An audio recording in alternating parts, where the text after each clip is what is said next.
despise my valve plate and and the grey hats. So thank you very much. Welcome, dear Toastmasters and guests. And I call to order meeting number 1451.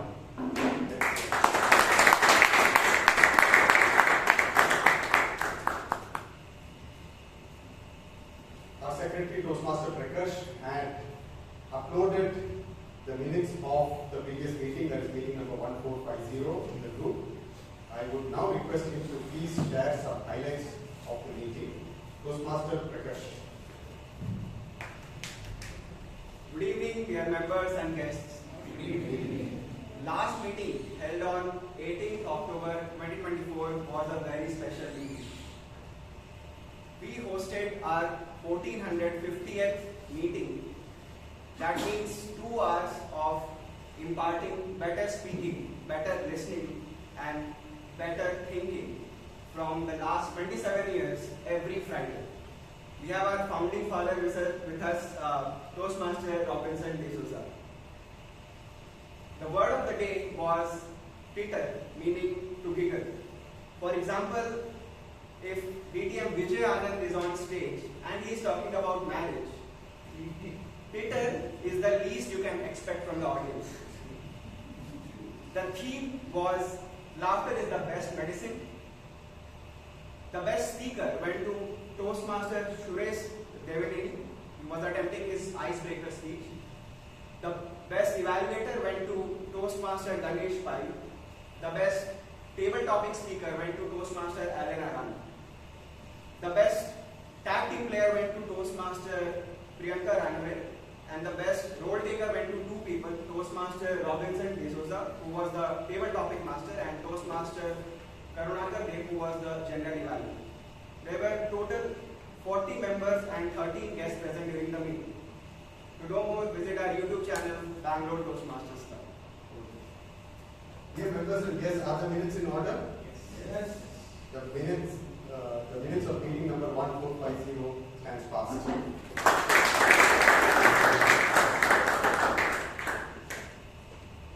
Another point I wanted to make here to all vote takers today is please stick to the timings mentioned.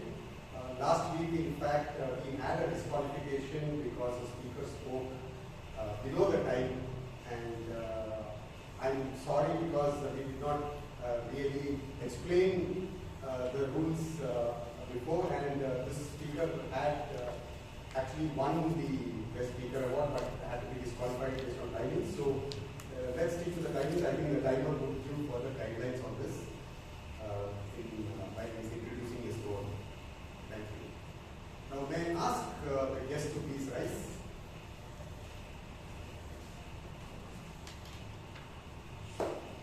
Dear Toastmasters, let's hear it for our guests. Let's give them a big round of applause.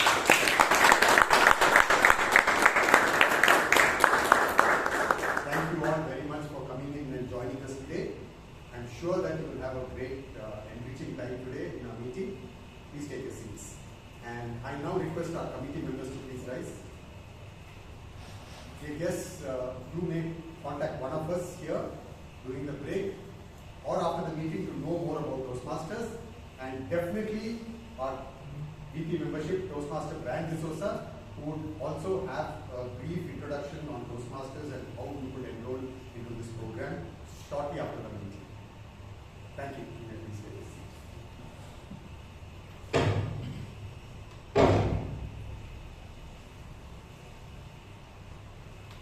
Nature is possibly the greatest and the most practical teacher. The theme of today's meeting reflects that in many ways. There are several learnings and life lessons from how a tiny seed would grow into a huge tree. Sometimes a small idea can lead to a huge movement.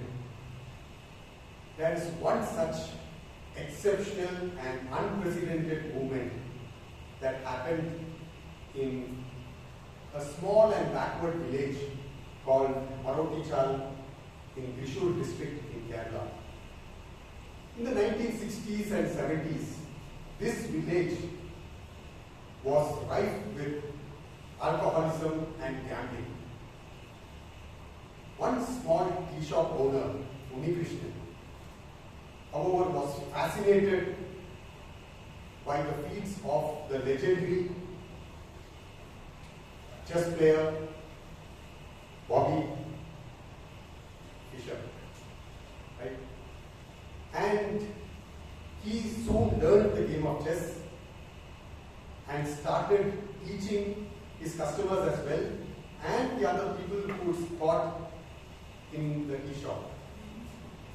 Apart from his passion for the game, Krishna believed that this intellectually enabling game would divert their attention from the clutches of alcoholism towards something more meaningful pursuit and healthy pastime. Soon, chess became the pastime of the people in Marotichal. It began flourishing while drinking and gambling declined. Now, definitely Marotichal is, rather chess is the most popular pastime in Marotichal. Of the 6,000 population, more than 4,000 of them play chess almost on a daily basis, including housewives, farmers, bus drivers. All of them do play chess as their pastime. It has become a way of life in this village, uniting families and fostering positive change within the community.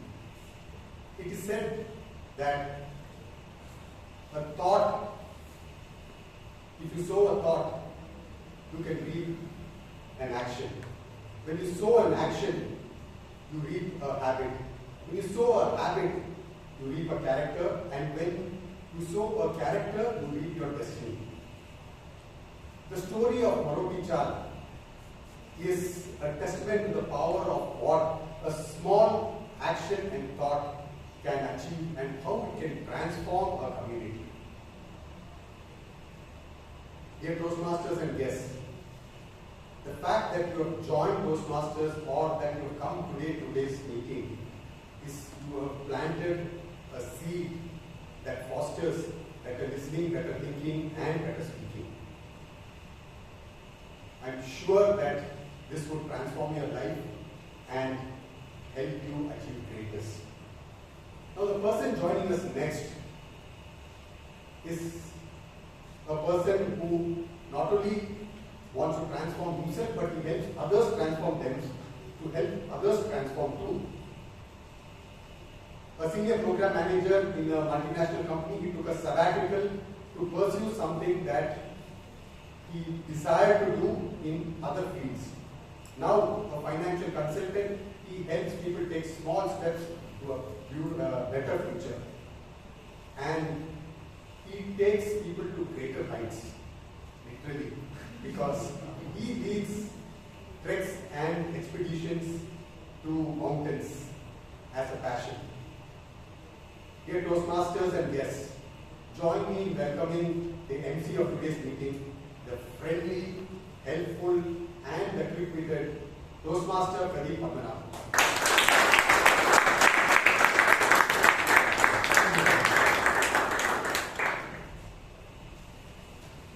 Long ago, so long ago, nobody knows how long ago, there was a farm in one Chinese village.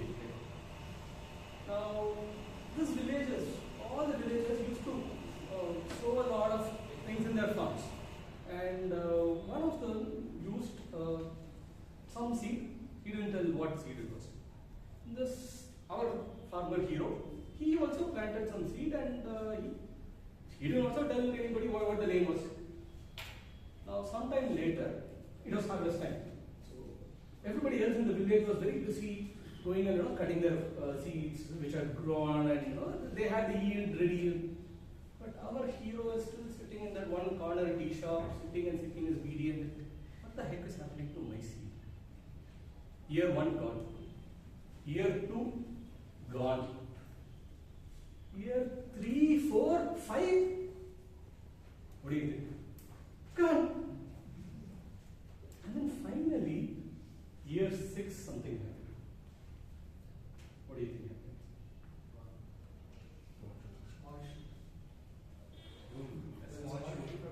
It sprouted. It started shooting up. It started shooting up. It just didn't grow. It just shot up to the sky. What he did not realize was what he was sowing was bamboo. His seed was different. His seed was unique. His seed was not the same as what everybody else had. And he had to understand that. And every seed has a potential. Correct? And that will come up only when there is some kind of kinetic energy, with action to be done. Now today, this is the theme. But how did this theme come? Now, last week, or for that matter, for the last couple of weeks, I was not around. Okay? Now, last week specifically, where was I? Some of you know, mountain days. I was in the hills, not exactly in the mountains. I was in the Western Ghats, near Jodhpur, Sharavati Wildlife Reserve. Beautiful water body. Jodhpur is there. This whole region around Sharavati, our beautiful Western Ghats, is basically a rainforest. Right? And if you're there in the monsoons, what is the one thing that overwhelming feeling that you're going to get? If you can imagine. Just close your eyes for a second. Visualize you are sitting in a nice lounge chair, probably with a hot cup of coffee. And if you open your eyes from that balcony, sitting on Western Ghats, what do you think you're going to see? Greenery. Greenery. Abundance of greenery. And in monsoons, what happens? The forest comes alive. The rains are pouring cats and dogs. It's literally pouring cats and dogs. And what are we doing? Happily cycling around in our emptiness. 3 days of pure bliss. But you know what excited us? Just after the rain stopped, the water slowly dripping off the leaves, the tip of the leaves. Beautiful, beautiful scene. Now, would this have happened if there were no trees?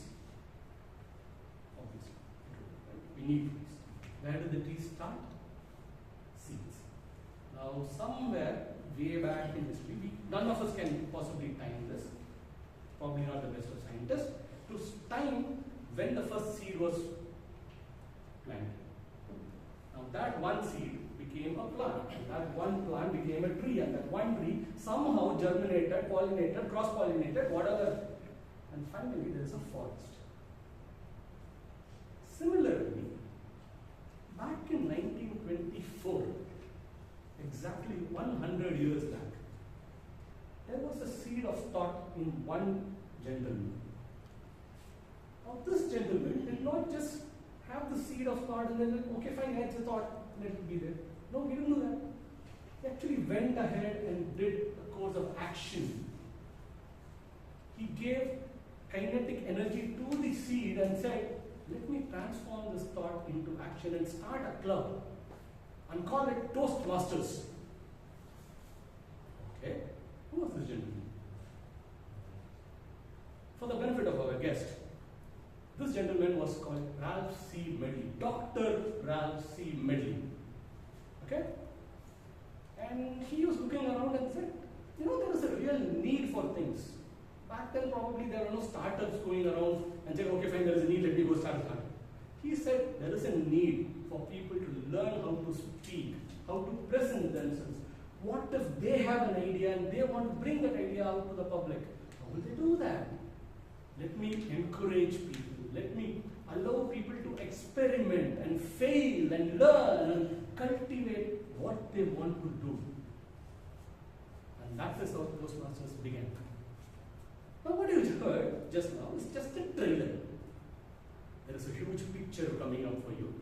Let's hold on to our seats for that. So coming to the present, what are we going to do this evening? Typically, a Toastmasters meeting in our club has 3 parts. First part is our planned speeches, where there are a few of us who will come up, would have done their homework and said, okay, this is what I'm going to talk about. I'm going to prepare this. I'm going to present the best of me out to the club, and everybody else will know how good a speaker I am. That's the prepared speech. And somebody will evaluate that. Okay. Anytime you want to know if we had passed or failed or became first or second, we need some evaluation, right? We need some guidance. So there will be an evaluator for that. Good. Now there will typically be 3 speeches, but today we have a surprise one. So let's hold it. After this, there will be something called as a table topics master. A table topics session. Now, break ke baad. Alright? After the interval. And then, after all of this, if you evaluate only these prepared speeches and leave the rest of the meeting, what happens? I can make a mistake. The president could make a mistake. The secretary could make a mistake. Anybody of us here who come here could make a mistake or do something even better or something we could have done really good. We need somebody to evaluate that and tell us what we did good and what we could improve and everything, right?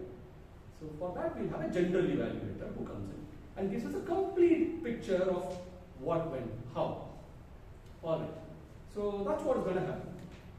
Now this general evaluator I will introduce later.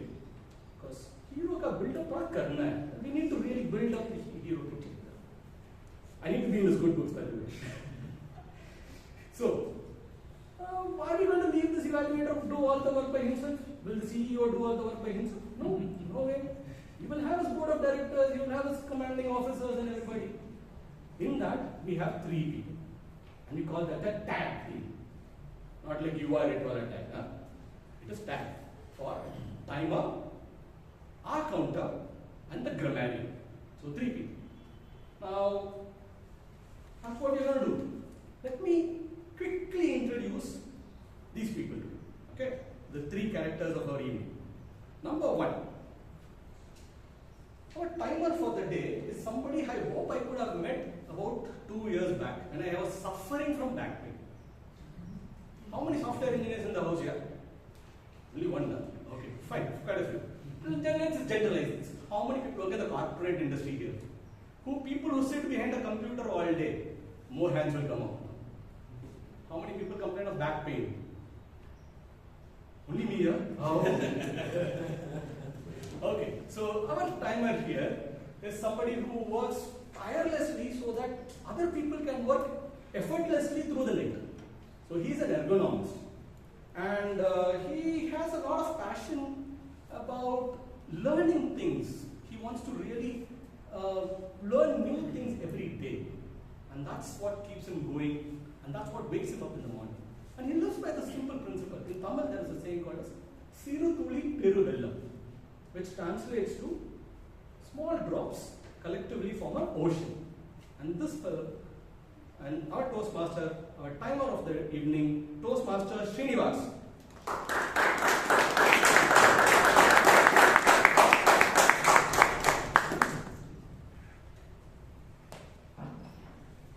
Thank you so much for the wonderful introduction. As a timer today, I have been honored as a timer today for the evening.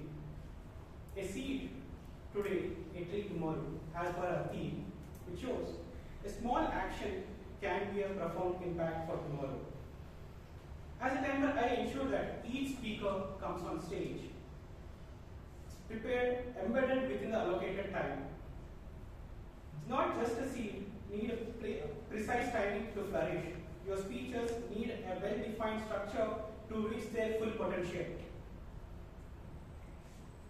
Today we have 3 sets of speeches. For icebreaker, there is 4 to 6 minutes. 4 is green, and 5 is yellow, and 6 will be the red card. For 5 to 7 minute speeches, green, 5 at green at 5, 6 at yellow, and red at 7. For a special speaker today, we'll have a little more time, 5, 10, 11, 8, 9, and 10. And for the evaluations, it will be 2 to 3 minutes. After 3 minutes, for all the speakers, they'll be having 30 seconds of grace. If they exceed the timings, I'll be ringing up like bell. If they even exceed, or if they're not able to meet the minimum timeline of holding the green card, they'll be considered as disqualified. Over to Himani.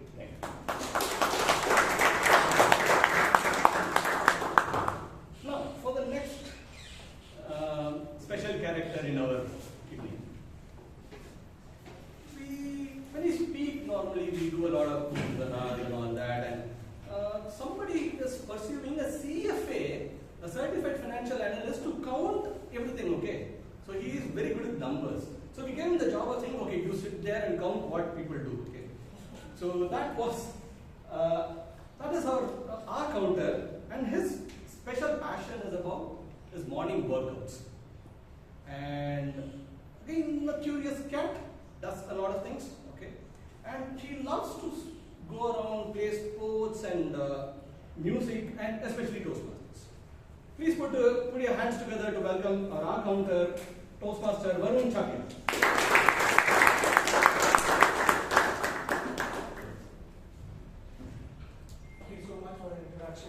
Toastmaster.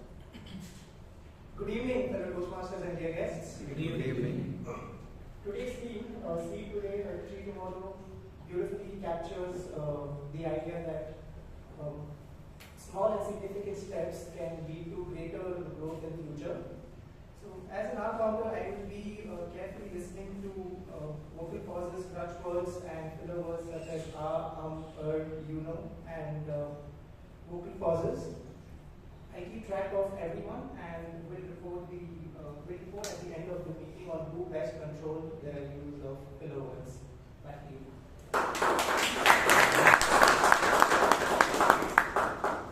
Okay, so I'll try to wrap this up quickly. But I cannot do that without introducing the very special person for this evening in the time. When we speak, we take a few things for granted. Especially there are a few people who will get very tensed in the way they use tenses. To catch all of this, we have our special person, okay, who is called as a grammarian. Now, very sweet young gentleman, third year in artificial intelligence. He does information studies. What is his passion? Looking at Roman history. What in the past? Okay. What does he want to do? Build artificial intelligence systems for people to have improved in life. So he wants to marry the past to the future, and in the present, put your hands together to Toastmaster Akash.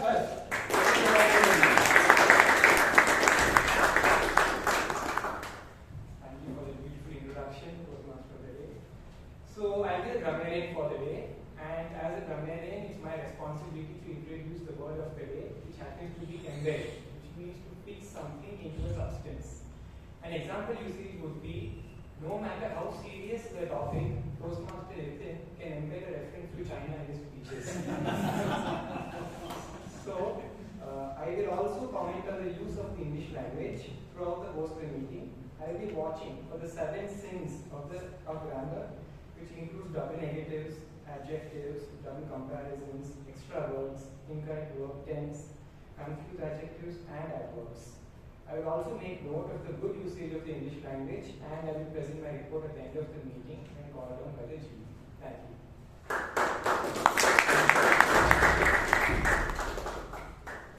Okay, that concludes the introductions of the Toastmaster tag team. Now let's get into serious business for the evening.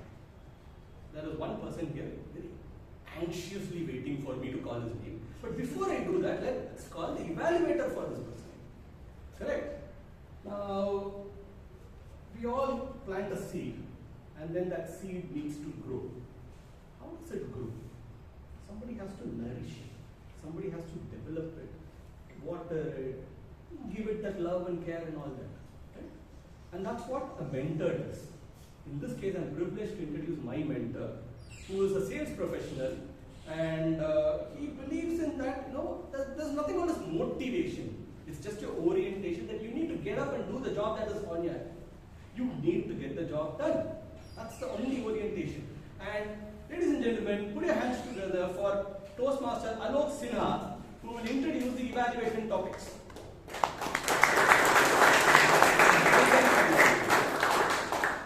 Please introduce the titles.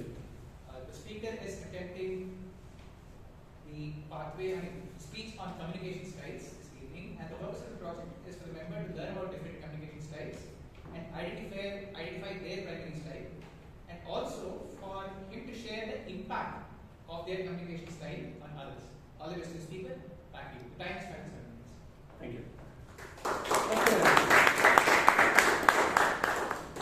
Okay, so let's put this one person out of this misery, right? Our first speaker for the evening. Come on, who is this going to be? A cyber security manager.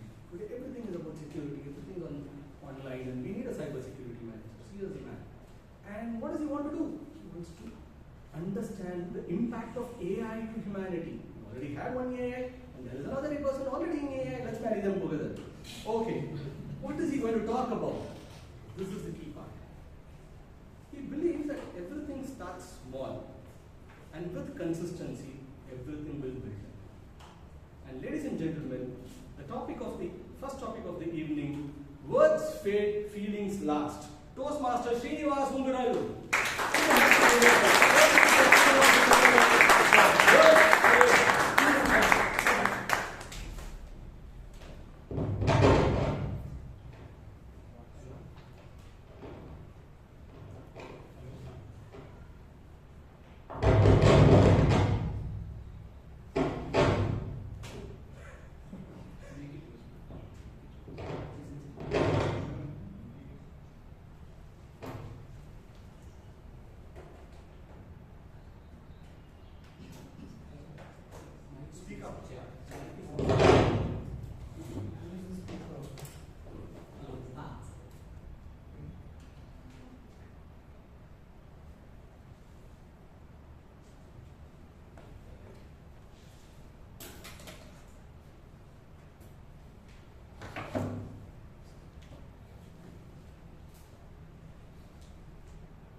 Hello?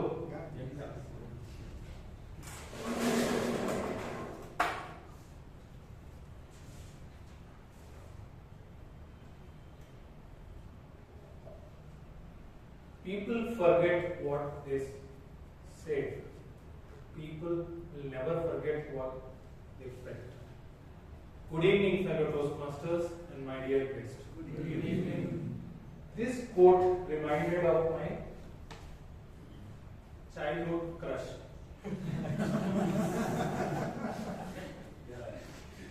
Bhavani Sharma, whom I wanted to impress through a romantic Shah Rukh Khan dialogue. But what happened next? Instead of impressing her or winning her heart, I made her laugh.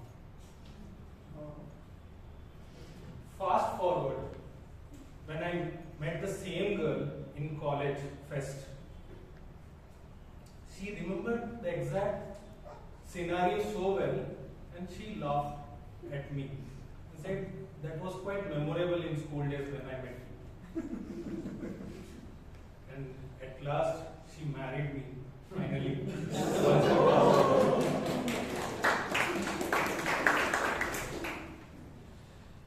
This personal experience of mine taught me one thing. People won't remember whatever fuss you make on words. How you made them feel is more memorable for them. With this, I would like to come to the important topic, which is how does the communication styles help us in each and every day on our lives. As per Toastmasters, there are 4 communication styles. The first one is supportive. As part of a supportive communication styles, you will be encouraging the other person to speak and build the conversation. Second, which is direct communication style. As part of a direct communication style, you will be giving a set of instruction or guidance to a person. Now, coming to the analytical style of communication, which is how will you lead a conversation for person to think analytically and respond to your things. Last and not the least, when you want to impress a girlfriend, you need to start initiating. That is how initiating conversation begins. Now, having discussed all those things, based on my assessment, there are two prominent styles which I have in my personal view, which is supportive and the direct. So now we are going to see how did this supportive style of communication help in my career or in my personal life. So let's start with supportive style. As part of a supportive style, before I speak anything, to all the married men who laughed with my joke, I want to ask you one thing. With years past, you will agree with one fact for sure. Maybe getting married in past was easier, but having a great married life after so many years is not so easy. Correct? Because he is the man who speaks about wife, right? I wanted to take advice now. So yeah, this is what I understood. You all thought success happened in college life. No. This after marriage the real challenge begins. This is where I started my supportive style of communication, which really helped. And how did I do the supportive style? That's for you now. First thing which I do with my beloved wife is, as soon as we got married, she used to prepare delicious food for me. I used to compliment her for all the good things she has prepared for me day in and day out. Second thing, whatever small achievement she has done, I used to make it very special for her. Third and not the least, as you know very well, after marriage your fashion statement changes. It's all because of your wives. The good part. And that's why if you see today, all the dressing sense and all has come after my marriage. And that's why I would owe to my wife who had made that fashion statement in my life, like I am standing today. So she had a great sense of fashion statement which makes her go out with vacation or any of the thing. I used to compliment her. So what did I achieve after that? This conversation and this supportive nature of mine helps in building a great life of marriage, which has made a great of trust between us. Now, moving aside to the second thing, the direct communication style. Direct communication style, as Pradeep introduced me, being a cybersecurity manager, I would have to hire some new folks in a company. So junior most people who join in my team, how do I guide them and pass on the information so that they can be accompanied to the new environment? This is how I do it in a direct communication style, which I give them. These are the works you have to do day in and day out. How does that happen? This communication style has helped me handle the professional side of my life. Having discussed both the communication style which I have, now I wanted to come to the important topic.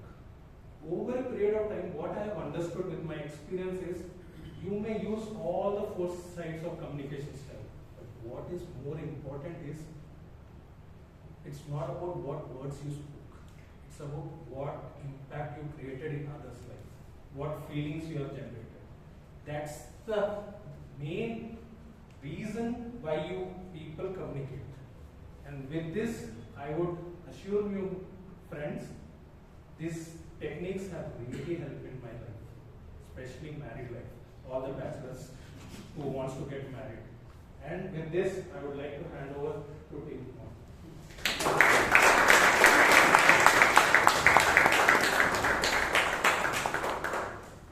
Thanks a lot for the crash course on saving the marriage. That is for the married men, and for the bachelors, well, master class, take it. Good. So that was the first speech. Now the evening story. Let's get it a little more interesting. Second speech, right? So to evaluate the second speech, we have somebody who works again as a manager with IBM this time. Okay? And this person loves to go out and play badminton and pretty much sit back and watch every sport that is possible.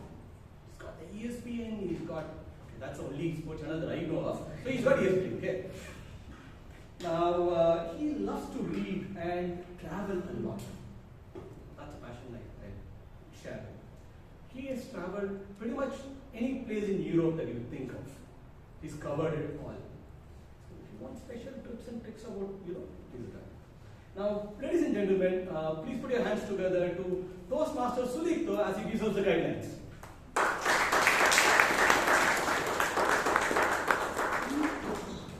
Thank you, Pradeep. The speaker is attempting the icebreaker from the visionary communication path, and the purpose of this project is for the speaker to introduce himself to the club and to learn the basic structure of public speaking. So I would urge the speaker to embed the structure in his.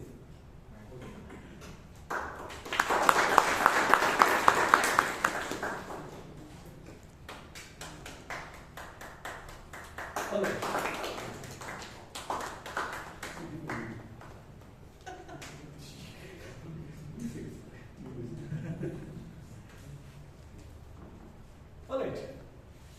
So, an icebreaker. So, for the guests around here, what is this icebreaker? When do we break the ice? We go out on all these corporate meetings, get-togethers, friends, new friends, and all that, right? What do we do in an icebreaker? We just start to know each other.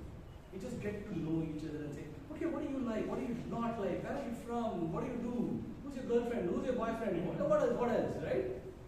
Now, to introduce himself to this club in a very formal way or in a very casual way, whichever way suits for him, whichever communication style works for him. Ladies and gentlemen, put your hands together for Toastmaster Jacob Eapen. Give me the icebreaker with the title Introspection. Toastmaster Jacob, Introspection.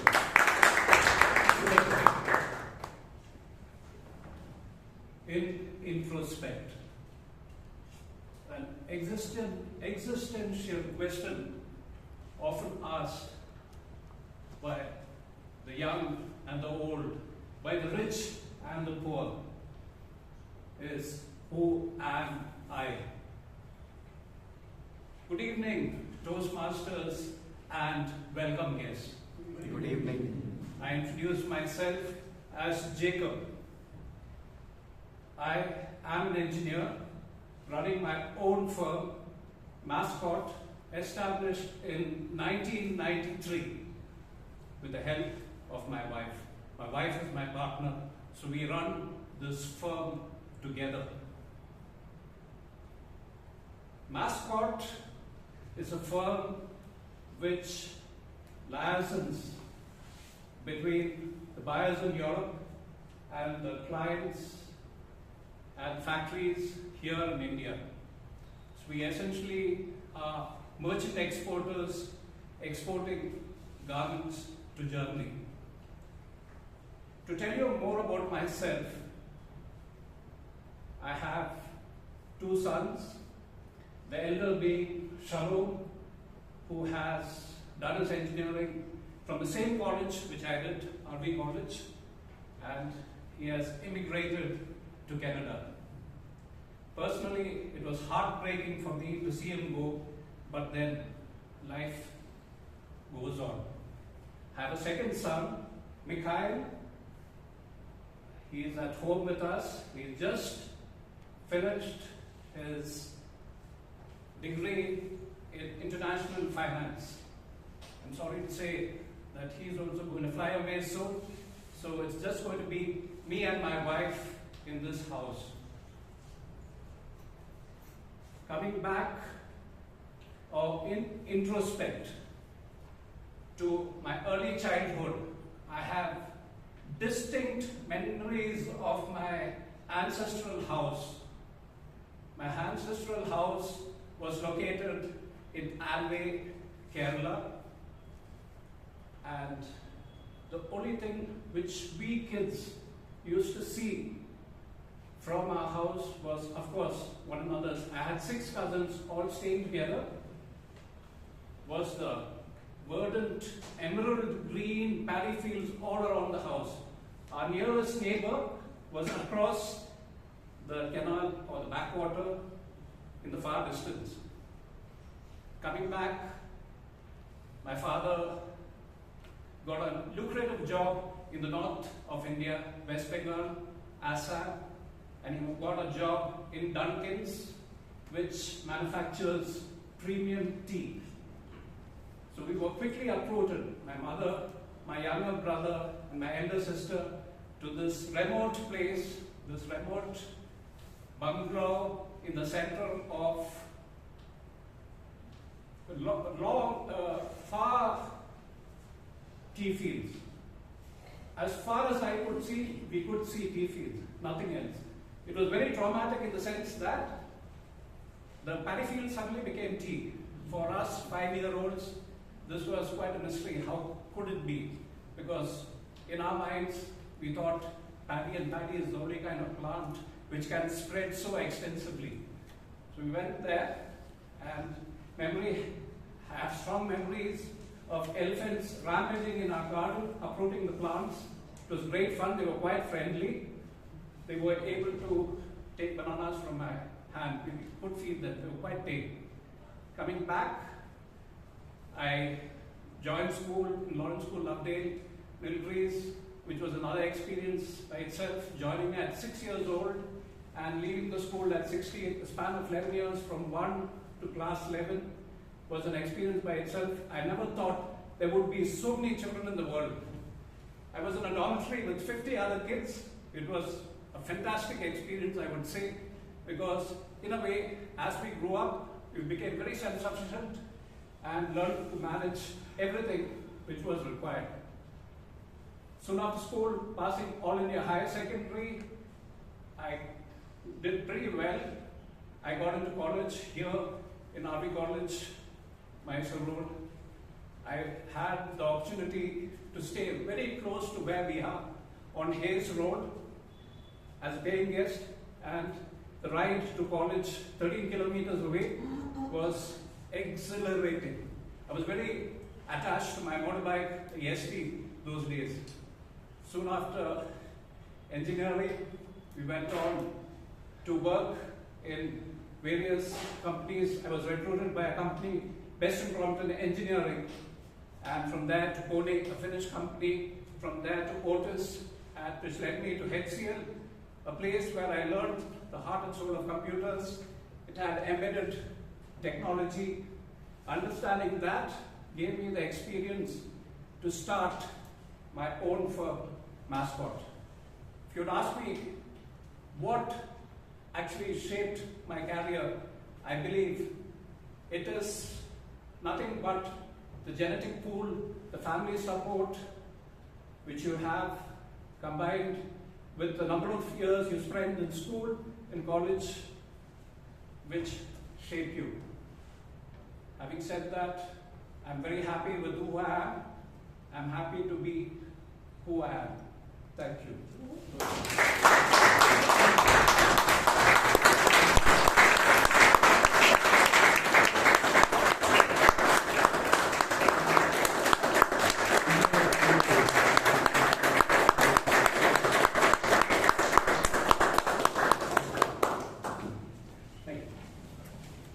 Now, guest, if you're wondering why we did not stand for the first speech and we stood for this, whenever somebody comes and gives an icebreaker speech, it's the first one, and it takes a lot of courage to come up to a stage and present themselves, put themselves out there, right? To appreciate that, every icebreaker speech is welcomed with a standing ovation.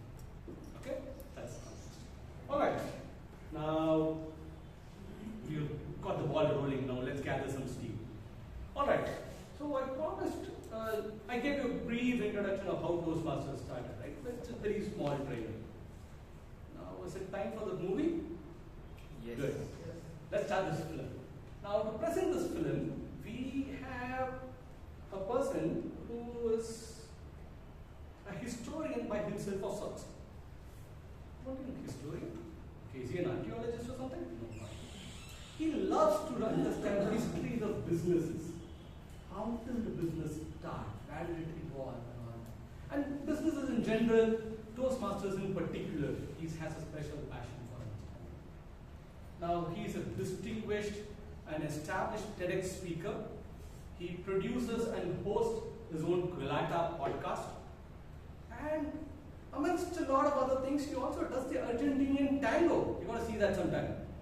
Now, ladies and gentlemen, put your hands together to welcome Toastmaster Puneeth Suraana.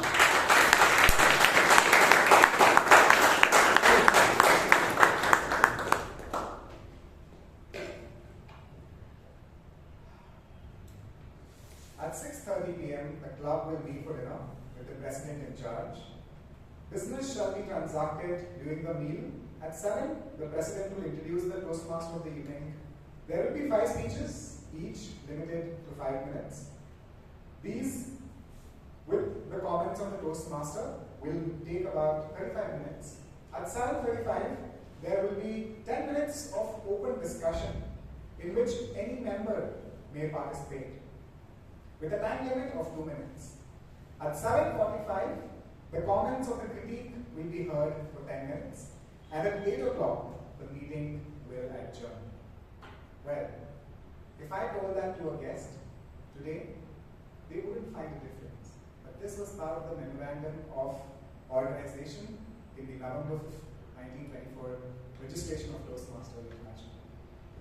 Good evening, members and guests. Good evening. For the benefit of the guests, we are celebrating the anniversary month, which is October, for Toastmasters International, and we are celebrating Founders Week. The week in which 22nd of October comes is the Founders Week. And for my honor and our privilege, we are celebrating the centenary anniversary of Toastmasters International this week. The official meeting is going to happen in August internationally. Well, the first meeting that I just read you about, which happened in 1924, had 3 officers, the executive committee basically, president, vice president, and a secretary treasurer, which worked together with the secretary of YMCA. And the term for the committee was 3 months, to ensure that each and every member gets the maximum amount of training through rotation in various duties that are possible. Now I can't walk you through Toastmasters without talking to you about the founder, because every movement is a lengthened shadow of one person. And in this case, it happens to be Ralph Chestnut Smedley. I can't believe that what he started with a very simple idea at the age of 27 at YMCA in Bloomington. The idea was very simple.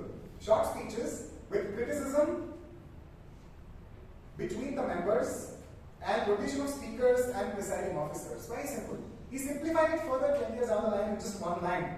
Practice and criticism in a friendly atmosphere of informality.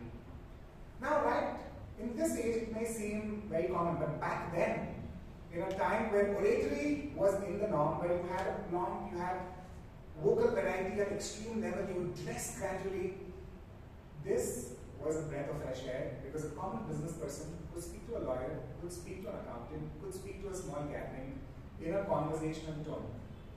In fact, Ralph C. Smedley coined it amplified conversation. Talk to an audience of many people as you probably talk to just one person. And this was a very new idea. He had a very simple idea, he took it very seriously.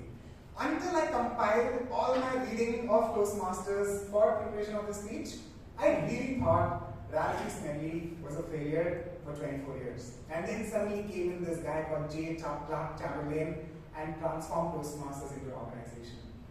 But I stand really mistaken, because Ralph C. Smedley was a genius. I'll tell you why. We all know that he moved from one YMCA to another, correct? About 5 to 6 of them in a period of 20-25 years.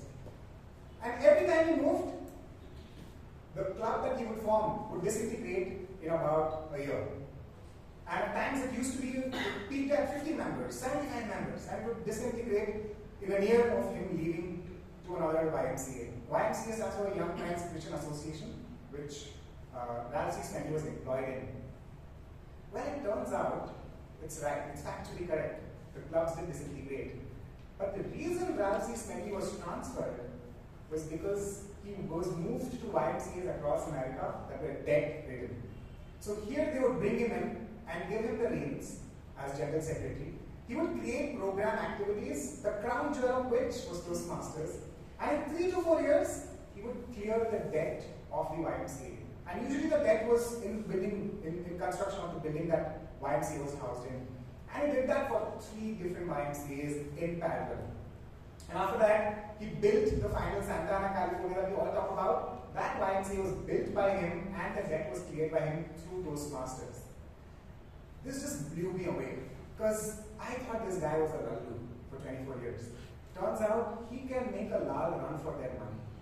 His accounting, if you read his autobiography, his accounting is to the cents.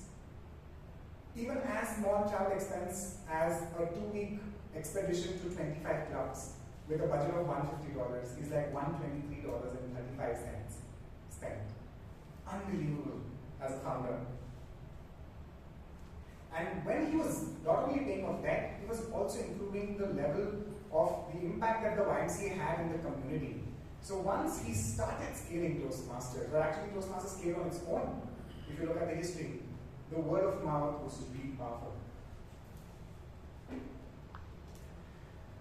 There's so many interesting anecdotes about just Ralph C. Smelly that I could regale you with, because he has really been the embodiment of everything we have here. The meeting is still the same. A lot has changed structurally as the Toastmasters institution grew, which I'll walk through a bit of, but most of it, the heart of it, still remains the same. You practice and you criticize in a friendly, supportive, social environment. Not a classroom, not a professional oratory sort of setup, a social environment. In 1965, Ralph C. passed away at the age of 87.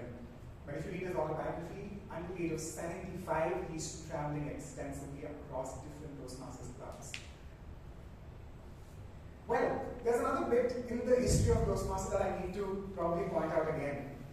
The first women's club was actually the 3rd club that formed. It was called the Toasties. I find it very cute. And eventually, there was an International Toastmasters Club that was also formed. So it was never the fact that women were excluded from the Toastmasters. In fact, right around the first Toastmaster that happened in 1924, it was meant for boys, but when it was pitched to the board of directors said, you know, we also need confidence. We also want to be a part of it. So it suddenly went from education to adult education, and then to women education as well. There are enough anecdotes about 12-week programs for women exclusively in 1930s and 40s.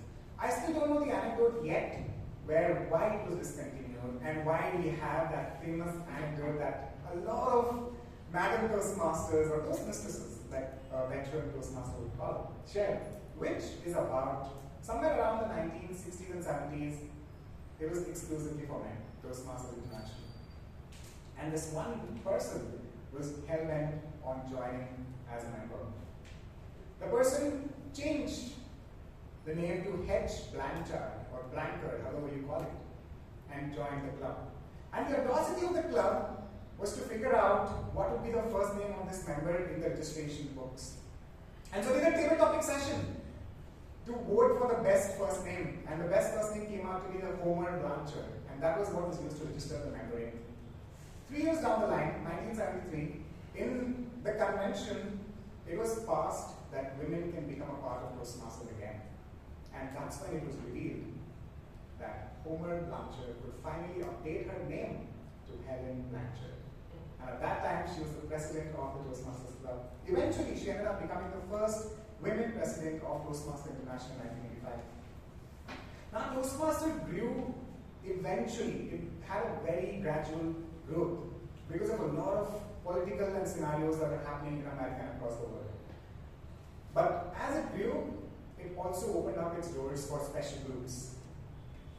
Schools, colleges, universities, federal institutes, hospitals, they all wanted to be a part of Toastmasters, but they didn't really meet the criteria to charter a club. And that is where a special group of clubs was formulated called Gavel Toastmasters Club.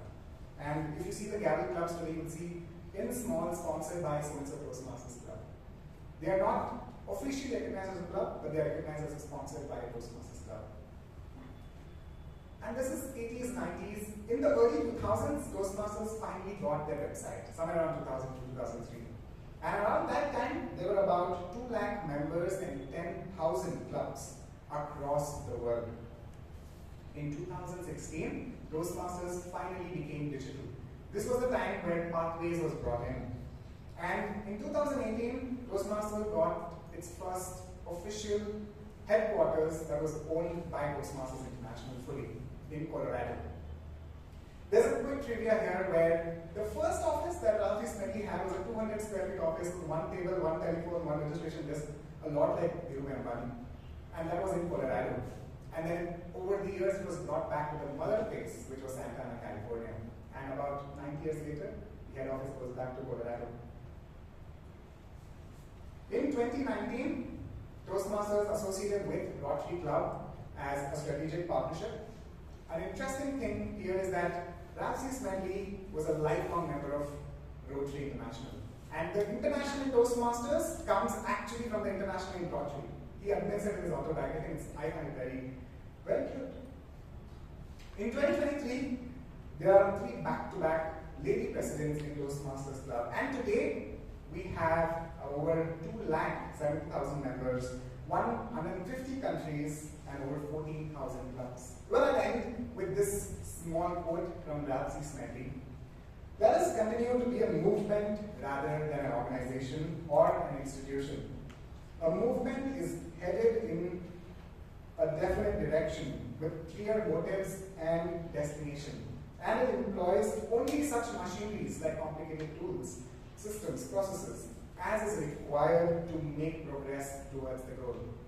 To that end, wishing you all the force in the world for the next century of Toastmasters. Thank you, and back to Toastmasters.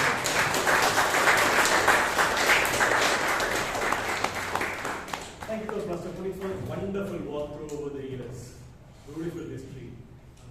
Members who were allowed, who were not allowed.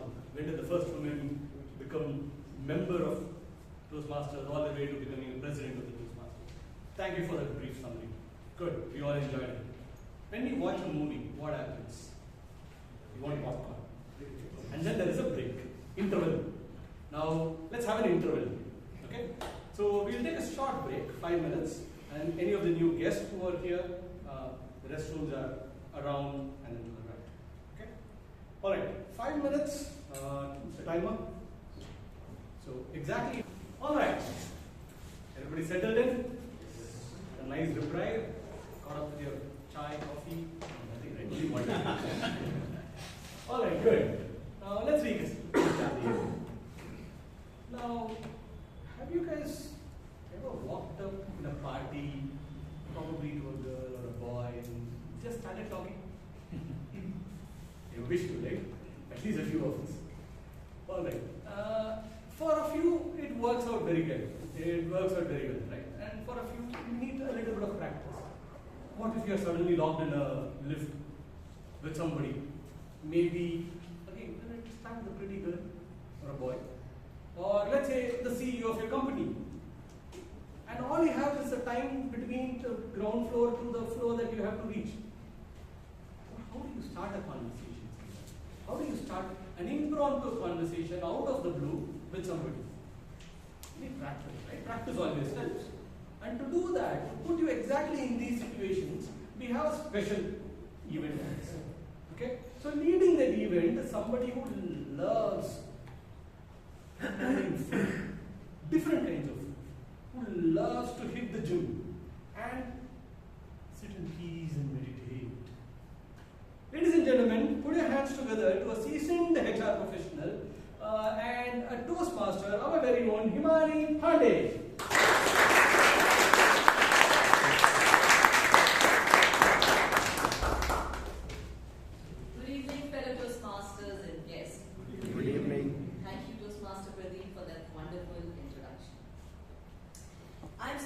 excited to lead this session today because personally, I find this as the most fun part of the meeting because I find that this is the only section of the meeting where, it's a very informal section where, you can just be yourself.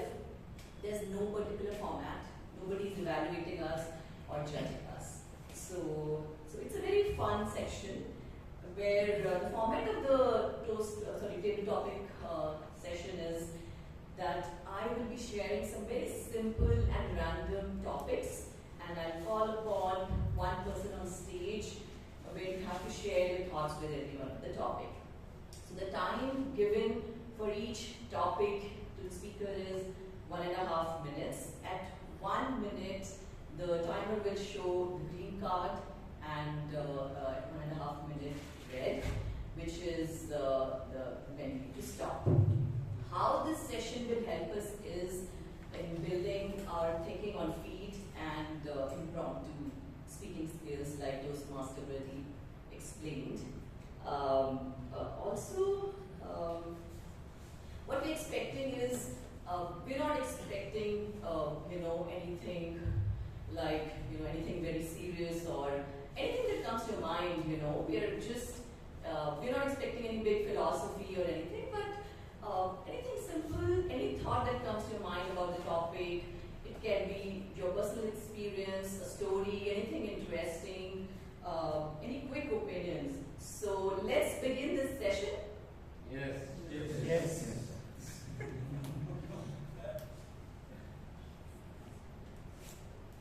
Difference between, the first topic is difference between living and existing. Toastmaster Vijay Anand.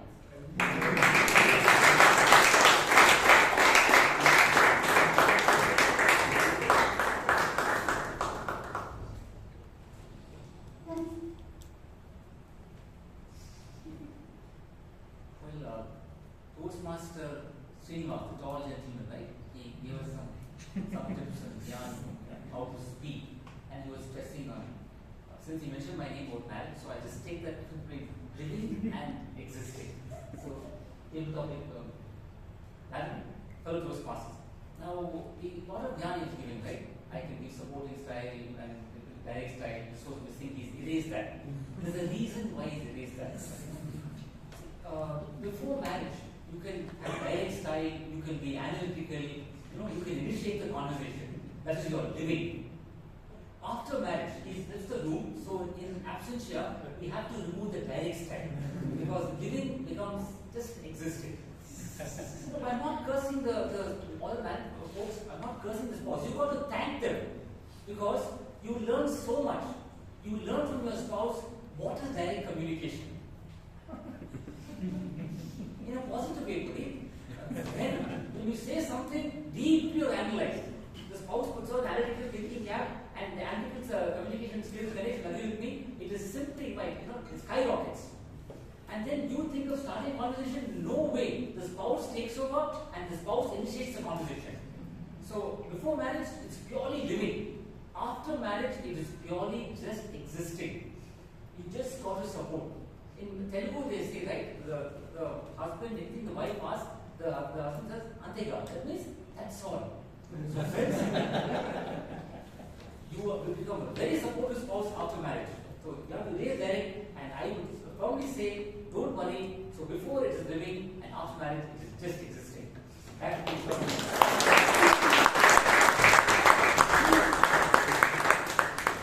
Next topic is, do you think intelligence is fixed or can anyone become smarter with desire?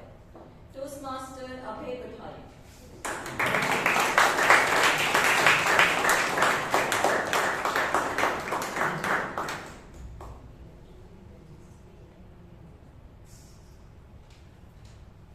Topic master, fellow Toastmasters and guests. It was said that Tenali Raman was an intelligent person from the start. So probably intelligence is something God-given. And the way I relate to it is, once the King Krishna was very angry with one of his queens because she slept with her feet pointed towards his face. And when the king was explaining or telling his story, she yawned, which indicated to the king that his story was completely boring. Now the queen had approached Tenali Raman, a very intelligent person, and asked how he can resolve this matter. So Tenali Raman, in his usual style, assured the queen, "Don't worry, I will solve your problem." And on the next day in court, when there was a discussion on why or how they can improve the rice plantation, which yields much more rice, Tenali Raman gave an idea.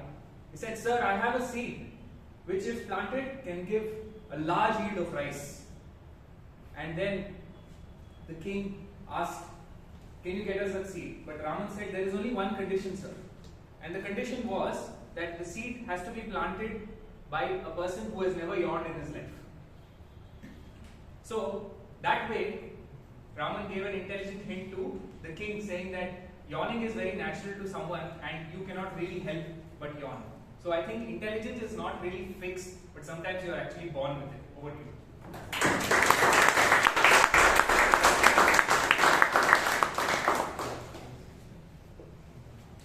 Don't count the days, make the days count. Don't count the days, make the days count. Toastmaster Suresh, Devineni.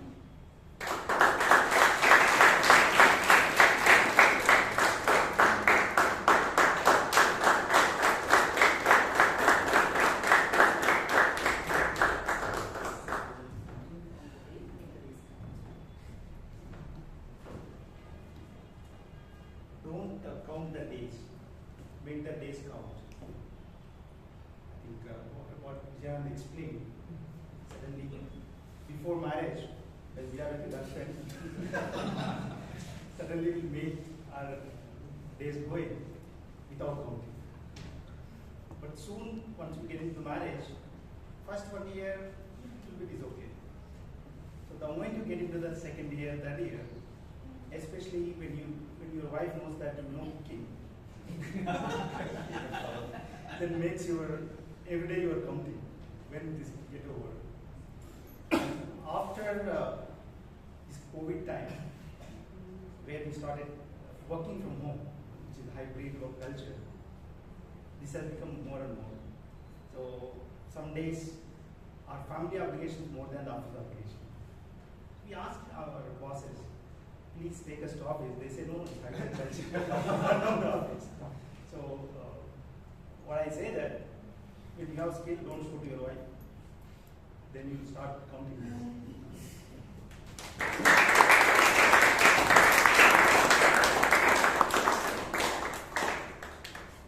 Thoughts become things. Choose the good ones. Toastmaster Vivek.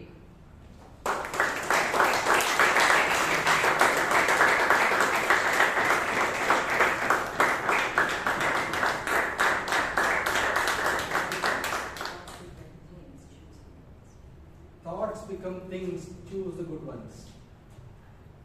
But when you have thoughts, you are under a lot of emotion, the anger, envy, and things like that. And how do you choose the good ones? You never know. In retrospect, you know that many of your thoughts were good ones, and it could be some of them were good and some of them were bad, but you have no clue. You have absolutely no clue because most of your thoughts are under pressure.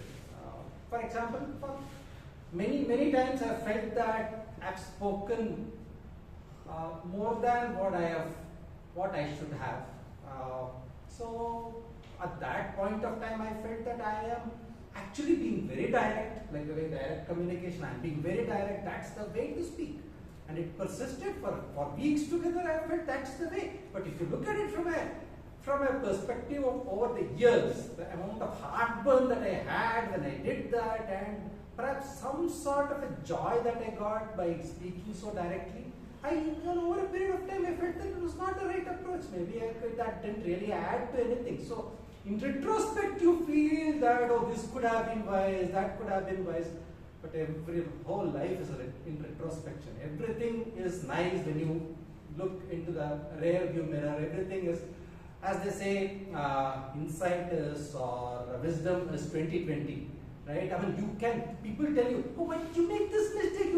All of you at this point of time know to address this topic better than me because you don't have attention. I am the person having this topic.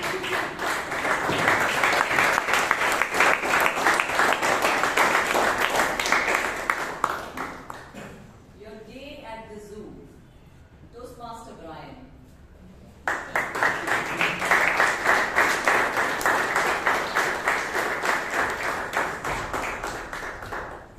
On this topic, she would say I'm home. Either is my day at the zoo. Been to a couple of zoos in my life, none as memorable as the first experience, right? This was the Mysore Zoo. Back when I was, I think, the first year of second grade. That was the first experience I had where I saw a giraffe which was taller than my father.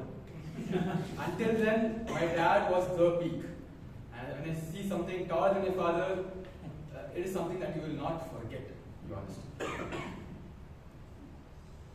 That was a mini marathon, I would say. Taking a child to a zoo is a difficult one, but my father persisted that I walked.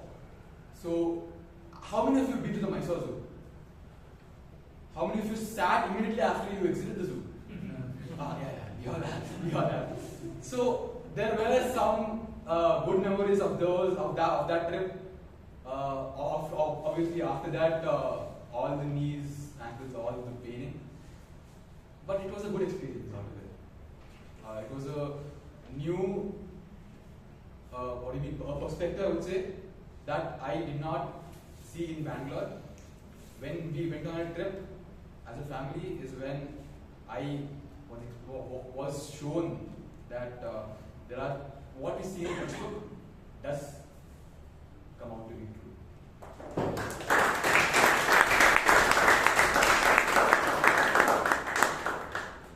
Do you think dreams come true? Toastmaster Vishal.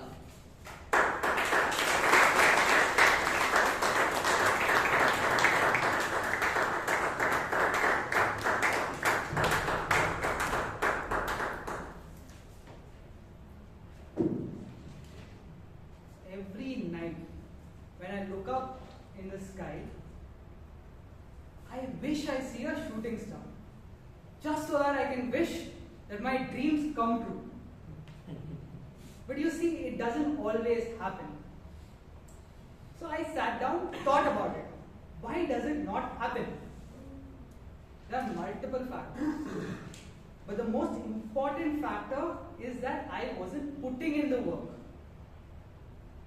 No matter how much I wanted things to happen, no matter how many dreams I had, no matter how much emotion I had behind that dream, there was just something stopping me. And that was myself. Once I got over that, one hurdle was fast. Now I started doing the work. Things started happening. I was getting closer to my dream. But then, second thing that stopped me, second hurdle. Sometimes your dream doesn't only rely on you, but it relies on someone other than you. Maybe they just don't feel like your dream is worth it, or it's not something that they want to take forward. Chalo, that also is done. You go to the next hurdle. So maybe the time is just not right. And when that happens, you go back to bed, sleep and dream about some other girl because don't worry about it. Cross the hurdle, someday some dream will come true. Over to you, Toastmaster.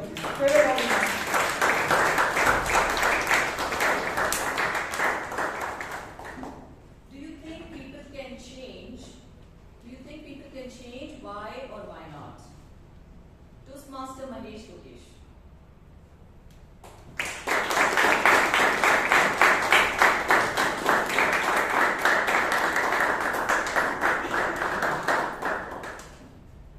The only thing which is inevitable in this world is change. people should change, and if you're still thinking that I won't change, I'll be the same, I think you're going to be the same in the Bangalore traffic, right? So a couple of days back, there was just 3 hours of traffic and people left their cars and went home on the Electronic City flyover. It's the same thing. You want to adapt with it, and maybe if you would have taken the car and you would have opted for public transport, it wouldn't be the same thing. Or in right now in the hybrid situation, you could have asked work from home with your manager, and that would have helped you more, right? Instead of parking your car and just on the flyover, you never know what's going to happen next. So saying this, I think change is inevitable. I think everyone should be prepared to change themselves as the world is changing accordingly.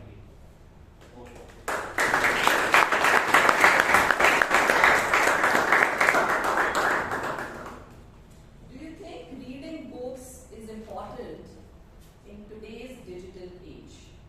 Reading books is important in today's digital age. DTM Gangaadhar.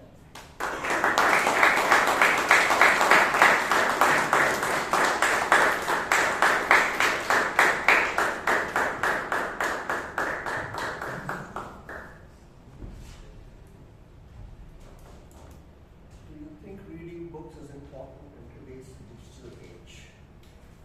It's a yes and a no.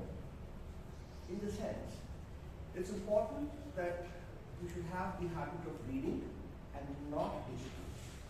Take a book and read. The pleasure of reading a book is, I would say, a luxury out of this world today. But having said that, it's not always possible because the concentration and the attention span is so low nowadays. And with that thought, I thought of publishing a book, which turned out to be fairly unique in its own way, with only 202 pictures inside that. So it's a pictorial business book. So to an extent, reading a book is important, but do people have the attention span today? No. Why? Because of digital or distractions all around us, that the attention span is lost. So then, how do you go around all that? You have a book, it's called only pictures, and a picture can speak 1,000 words. Probably, they would be a little bit more glued to a book. Whereas you give them a book with only text and graphs and case studies, it's possible that a person will read half a page, close his eyes, close the book, and go to sleep. Back to you.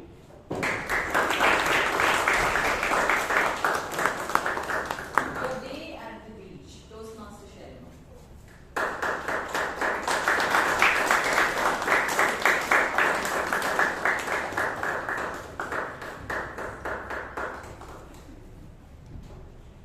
A day at the beach. I remember the day when I was just a small child at Bangalore beach in summer sun. We had gone along with a few of our neighbors, and it was a very sunny day, and towards the evening it became so pleasant. That was my first experience as a child when I explored into the beach. And after that, several beaches I've been going and been exploring the places, but that childhood memory of the beach always stands still in my mind. So beaches are there, and in our life, how do we compare a beach to our existing present life? So beach is like the waves of the ocean which keeps flowing. And when you look at the waves, what you can feel and what you can compare. Many of them came and told today here about their family, the problems, what they face, day in and day out. That is absolutely what comes out, spontaneously. But what I have to say is, the problems are always there. May it be a bachelor, may it be a married person, may it be anybody. So there is no perfect life absolutely in this world. You may be over this side or that side of the world, there are problems. Like the waves, let it come and go. You enjoy your life. Be the person you are and accept everything and let go the things which has to go. Yeah, thank you.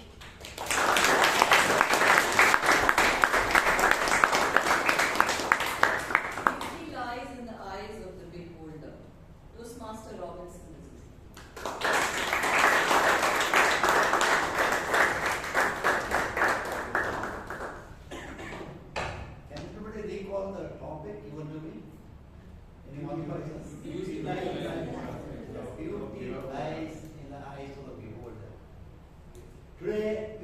celebrate the centenary. Toastmasters our meeting 1451. When I and my three friends started this club, the first year we used to shout. I used to shout. I want to make this club the best, one of the best 10 clubs in the world. As I was sitting there, I was just recalling those words, what I was shouting at me those days. Yes, seeing all of you, Pradeep, Suraana, and all of us came here, and also you, Mr. Gangaadhar. For the first time I saw Gangaadhar, every time he came here, he used to never open the hold his hands. Today he did not. Whatever that will be. See the growth of the members of Bangalore Toastmasters. That day when we started, for about initial days, the difficulties we had that, we have seen that. Today I see the beauty of it. Thank you.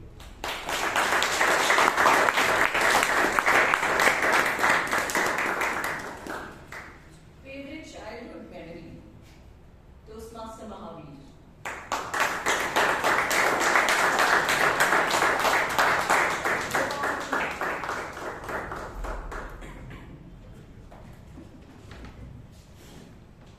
Favorite childhood memory was when I won a game, a match.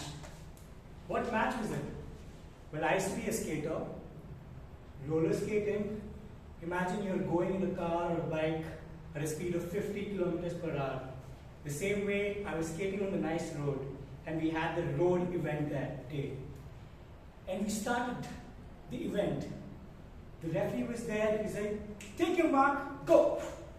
We all started sprinting.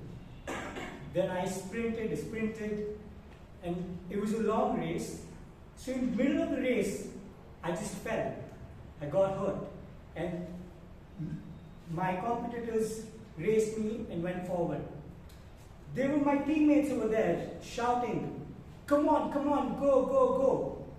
So that day, I got up and I completed the race. And I was third in that race. So even after falling down and actually completing the race, that memory has been etched in my mind. So, like the Toastmaster said, it's about how we feel at particular times that makes us remember things. So that day was a very fond memory.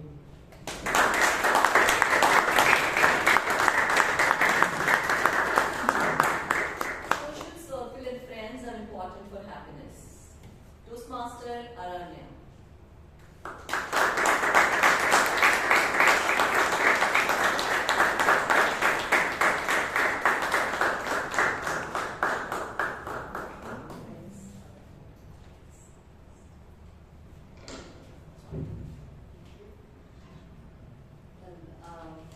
Being a student in a college, I think having friends are one of the most important things.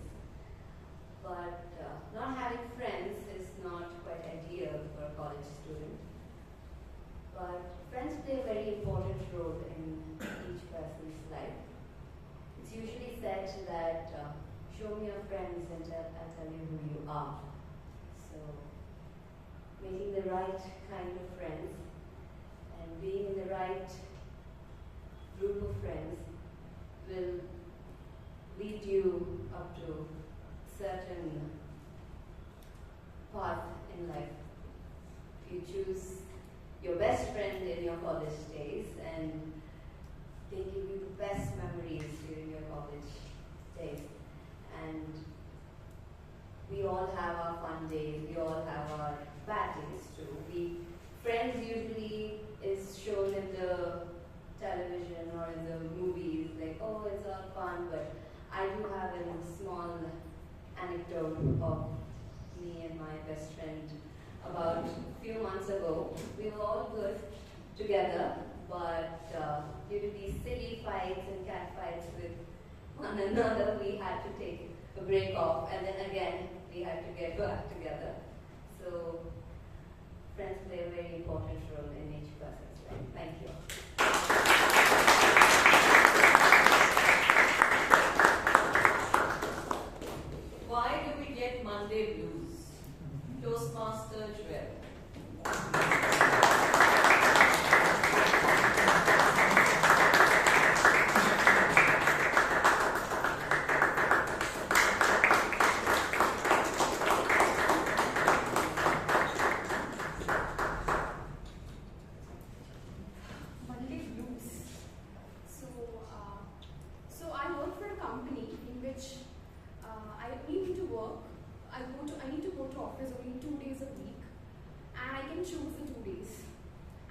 I've never chosen Monday as a day going to office because it's so difficult to push myself, to get out of bed after a cozy Sunday evening.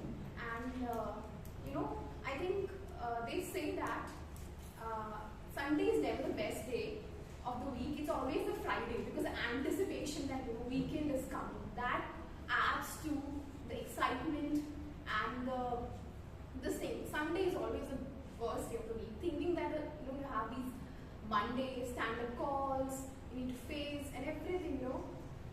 It's usually the worst day of the week. Why do we have that? I feel most of the corporate people can relate to it. Why do we have that? Because I think life gets in the way.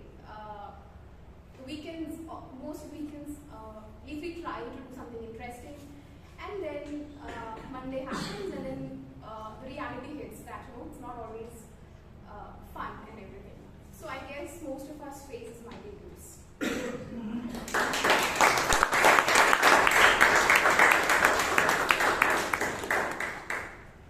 How to be a better listener? Toastmaster Ganesh Bhatt.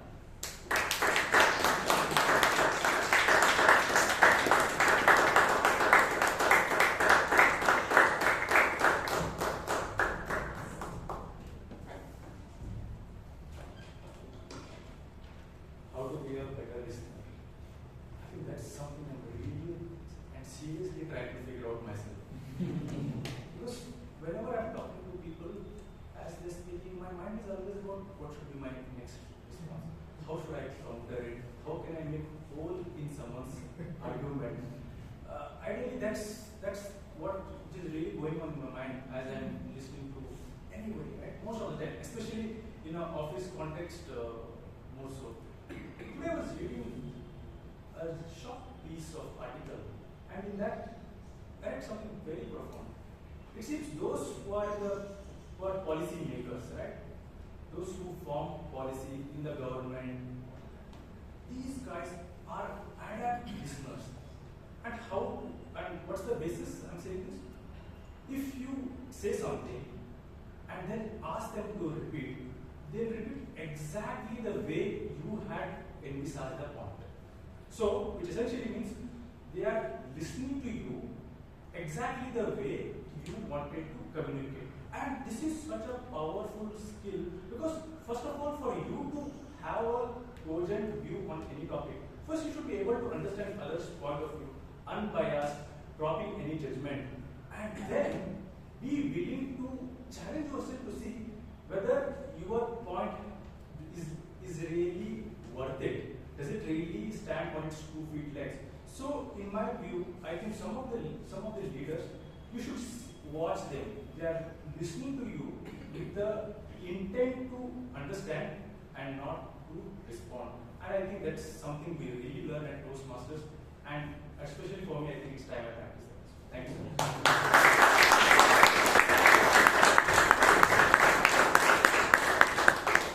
Household chore you don't like. Household chore you don't like. Toastmaster Chaitra.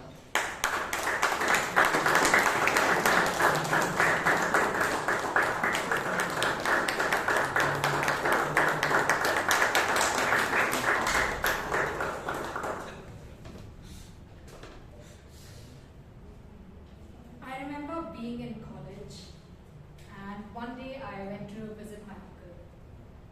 And he looked at my terrible life skills and he said, "Chaitra, how are you going to live after you graduate if you don't know how to cook?"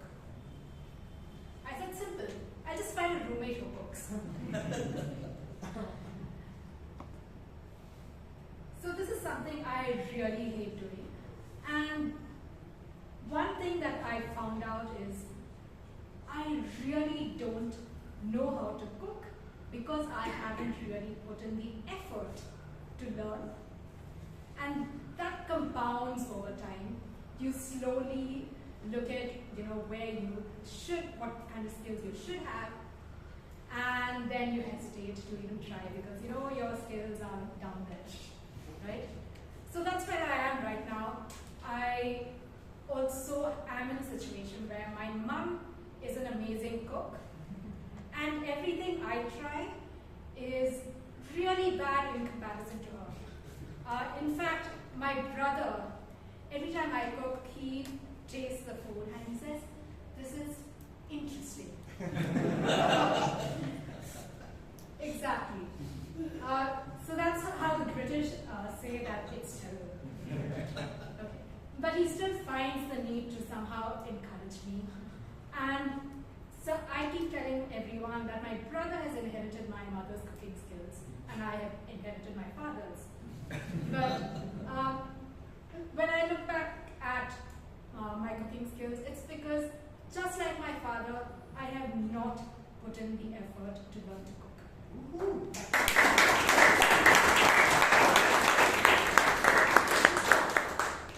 If you had an alternate career choice, what would it be?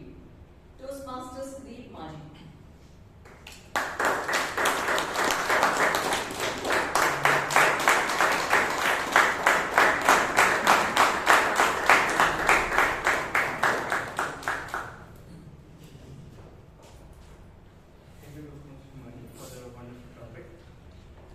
This is something I feel I have not pondered about in a while, but Toastmaster is probably a platform where it just throws a curveball at you and makes you think about things which you have not done by yourself.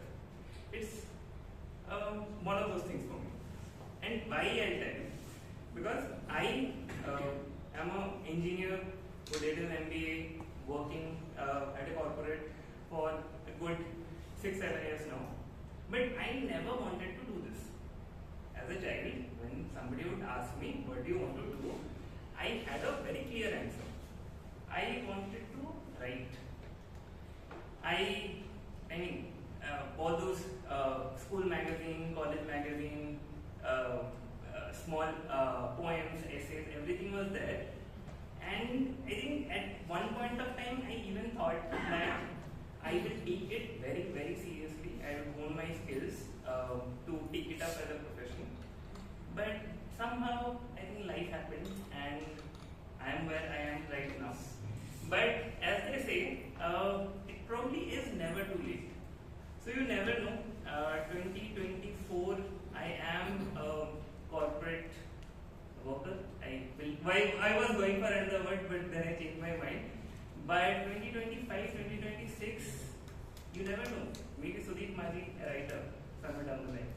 Thank you.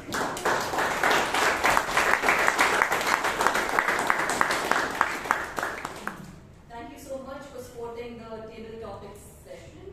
This brings us to the end of this session. Thank you.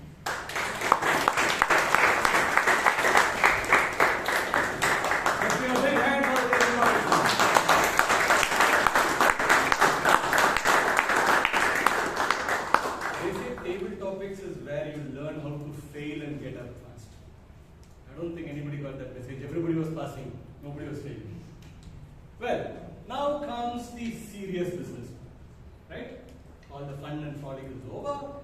Now it's serious evaluation time. To evaluate the evening's proceedings, we have a person who works in the hospitality industry. He's got a guest house in Indiranagar, he's got a resort in Chikmagalur, and he loves history, watching documentaries, and generally is very interested in storytelling. And how does he inculcate his storytelling? He listens to a lot of podcasts. And when does he do that? He goes in a lot of walks and enjoys his me time. Now, ladies and gentlemen, put your hands together to our ever witty Toastmaster, Anand Araha.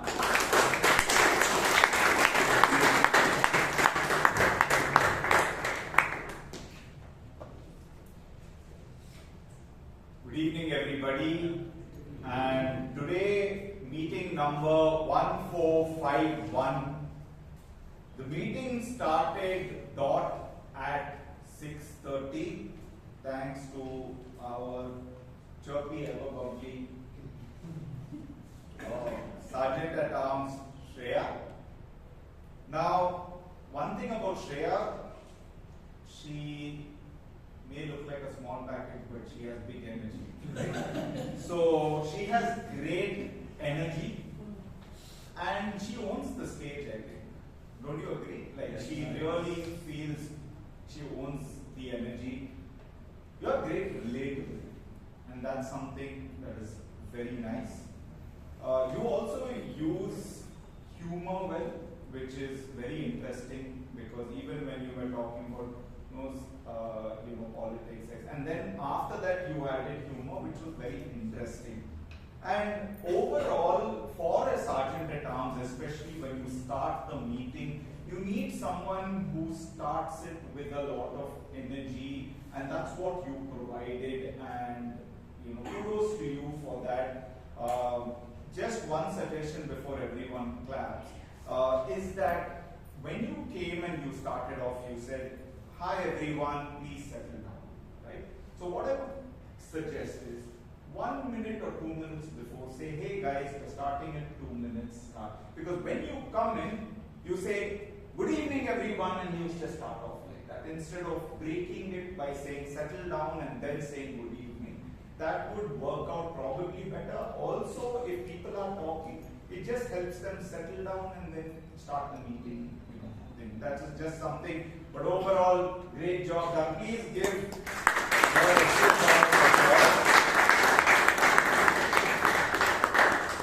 She, of course, introduced us to our beloved president, Jose Paul, Toastmaster Jose Paul. Now, one thing about Toastmaster Jose Paul is he holds the stage with a lot of, I feel the words that I actually got in my mind is understated elegance, right?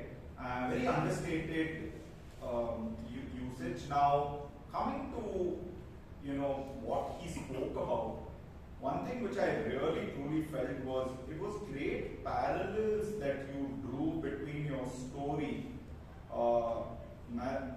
Maroti Chal, if I'm correctly pronouncing that, to the theme. I felt it was a great parallel drawn. And the master stroke was that you related it to Toastmasters, right? Which made it a lot more understandable, relatable, not just to our members, but also to the guests present, which is very important. I just have one suggestion to you, is that this is just more like to challenge yourself. I think it's really interesting if we see you use the stage, and that would just add another dimension to how you deliver what you deliver, and we can get a lot more body language usage from you, and that is something. But please give him a huge round of applause. Before he spoke, he introduced the secretary, Prakarsh, who's sitting there. And Prakarsh, one thing, great presentation without use of notes. Okay, amazing job. I was mind blown when I saw it last time. I was equally mind blown today. Just one aspect is that while you are doing a presentation without notes, do not forget to emote as much. When you're talking about a speaker, when you're saying something, just keep that in mind. Smile more, emote more. That is something that you will work on, because I do understand that you're trying to remember, but remember that half of it is here, right? So just keep that in mind. It'll add a lot of zinc to your presentation, but overall, great job. Please give them a big round.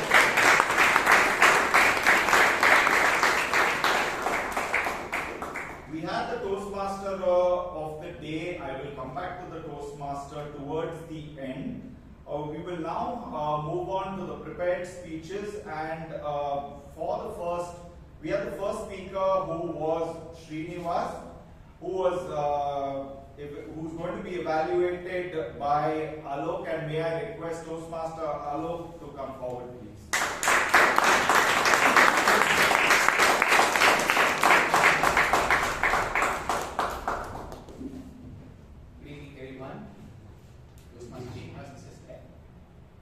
I would try to keep this in the interest of time. Now, the speech was about understanding communication styles and how, and what is the communication style of the speaker and how has he used that in his daily life.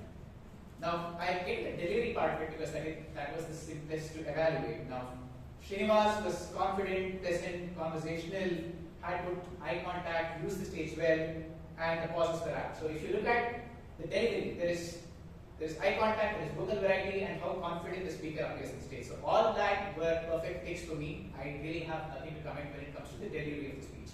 Now, as far as the content was concerned, now the objective was to talk about different communication styles that Toastmasters is about. There were 4 styles: supportive, direct, initiating, and analytical. I felt there, while we covered all the styles, the description of the styles was mere lip service. We could have done better in terms of elucidating each of these styles. And coming to his own communication styles, which were supportive and direct, I felt he did a great job in terms of explaining the supportive communication style, because he brought out a lot of examples, mostly from his personal life, to show how he has imbibed the supportive communication style. But again, when it came to the direct communication style, he tried to quote examples from his professional life, but fell short of describing it a lot. He described the style, but there were not many examples. Overall, I felt he started off well. There was good humor, and he seemed to be very comfortable talking about his married life. He kept going back to it, even pointing out Toastmaster Vijayan there. So all those things were really good. There was humor, the communication style, the supportive style of humor, supportive style of communication, and how he substantiated that with examples was really good. But I felt he could have improved in terms of illustrating all the 4 communication styles, and also talking about direct communication style a little more, because that was also his preferred style. Now, overall, 2 more pieces of feedback was that the collar mic could have been tested out earlier. He came here and spent some time testing that out. That would have been better. And his attire, while it was good and casual, it does not seem apt for the Toastmasters environment, or at least the BTMC environment. So this is my bit of evaluation for Toastmaster Srinivas. Great speech, great delivery, content was great, but could have improved in patches to support this style of speech. All in all, a great speech. Back to you.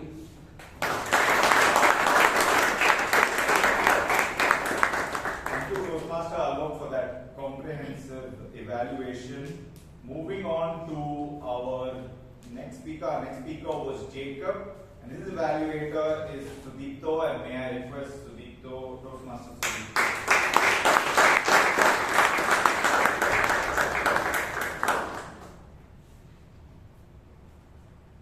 Mr. General Evaluator, fellow Toastmasters, guests, and Jacob in particular. Jacob, first of all, let me congratulate you on your first speech on this Toastmasters platform. First speech to an unknown audience can always be somewhat daunting, right? And I thought you controlled your nervousness to quite an extent.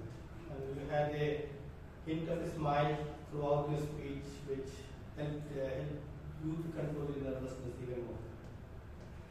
Through the speech, we came to know about you, your kids, the company you started, then you talked about your parent, childhood. I think the objective of getting to know you better, I think that first objective was met for you. The second objective about the structure of the speech, general Toastmasters recommend an opening body conclusion. That's one of the structures, and I thought you had a hint of that, not enough. You started with who am I? So let's say that's the opening, then in the body, and then you had the conclusion where you were introspecting on how you started your company or what motivations you had. So I thought you had a hint of the structure, though could be improved upon. What I also especially liked about the fact that the chronological order how you presented the speech. You went from your current, went all the way past to your childhood and slowly came back to the present. I really like that. So from a perspective, an icebreaker, I thought all the guidelines were met. I will just give you one suggestion to embellish your speech a little more. This is going beyond the icebreaker, it doesn't come under the icebreaker suggestion. I thought to control your nervousness, as we discussed during the break, that you were moving quite a bit.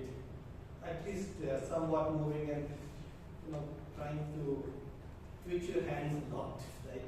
So I thought that part you could have been could have reduced your movement a little bit, and that could have phased out your story, right? The parts of the story start from the present here, then you went back to your village in Kerala or to the childhood in Assam, right? Each time you could have moved, so that gives you the different phases of your storyline. So that's about the only suggestion I would give at this point. I did like your title, Introspection. I'm looking for more reflective speeches on it.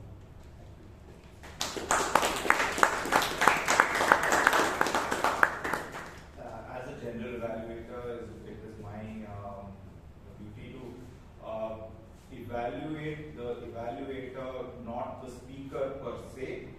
Thank you, Toastmaster Pradeep, for that detailed evaluation. Just one thing I would like to add that you could have pointed out is the fact that Jacob ended his speech with a thank you, which I felt you should not end a speech like that, because in the end, when you finish your conclusion, it dilutes your end statement that you made. That is something that could have been pointed. That's the only thing. But please give both the evaluator and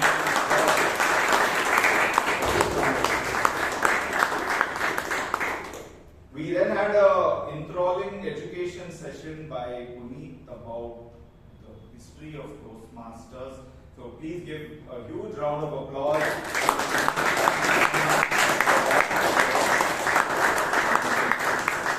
Then we had a break, and then we had the table topic session, which was held by Toastmaster Himani. Himani, fun table topic session. I would say very interactive, and the reason for that is I felt everyone was able to speak freely, and a lot of them spoke for more than a minute, and that is actually credit to you for ensuring that the topics were like that, as you promised as well, saying it's not scary and then you actually, it was actually like that, and I'm sure a lot of everyone who spoke, and there were more than 10 speakers who came, so that's great. A few suggestions. One is the fact that between speakers, I felt you didn't have transition statements between topics, right? If someone spoke about it, just a word or two about what they spoke or just some encouragement would have helped. It was just clear that you came, you spoke, topic, next topic, that's one. Secondly, it would have helped to say, for example, beauty is in the eye of the beholder, Toastmaster Robinson.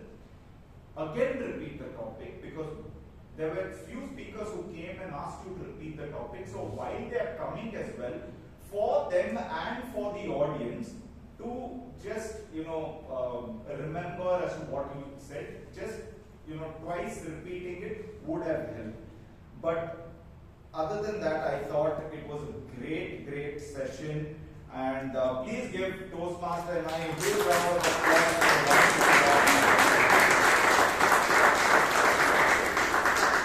Now coming to the Toastmaster of the day for the dynamically dressed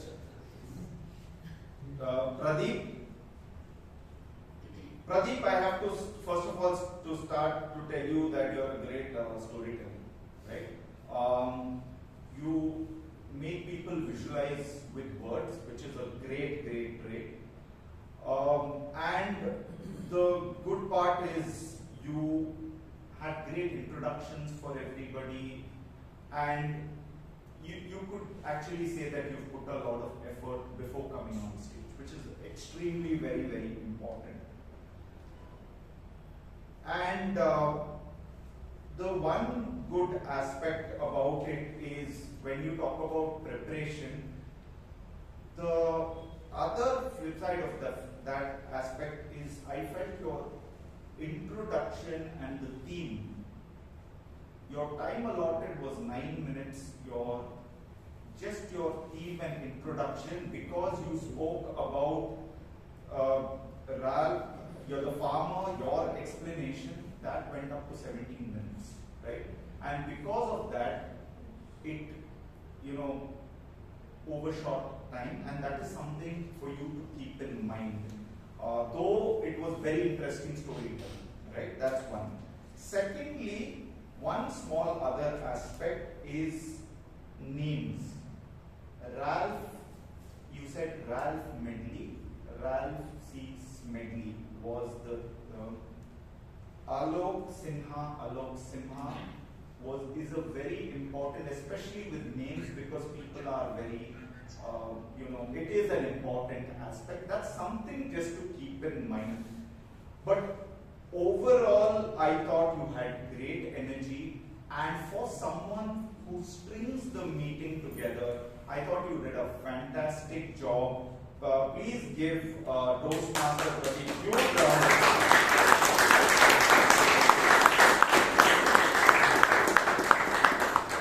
We now move on to the tag team for paucity of time and nothing against all three of you. I would request each of you to take 1 minute with your findings. Starting off with timer, Srinivas, not to be confused with first speaker, Srinivas V.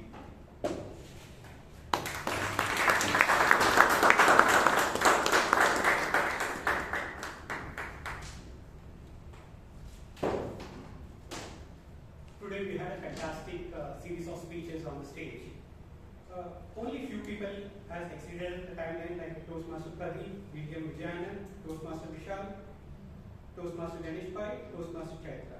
People who has slightly fallen short is Toastmaster Mahesh. Once you join Toastmasters, you already seeded your public speaking skills.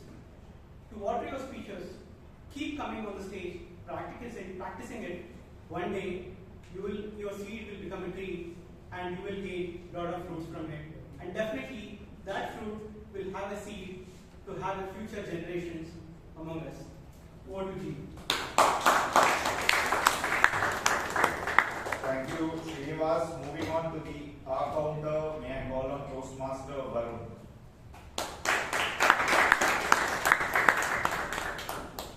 Good evening once again. I'm happy to share that most of the speakers were able to control their use of filler words, but there were a few who could do better. Toastmaster Puneeth, he used more than 5 hands. Toastmaster Himani, Toastmaster Bryan, Toastmaster Joel, and Toastmaster Anand, they used more than 5 hands. Thank you. Thank you, Varun. Moving on to our grammarian, may I call on Toastmaster Akash.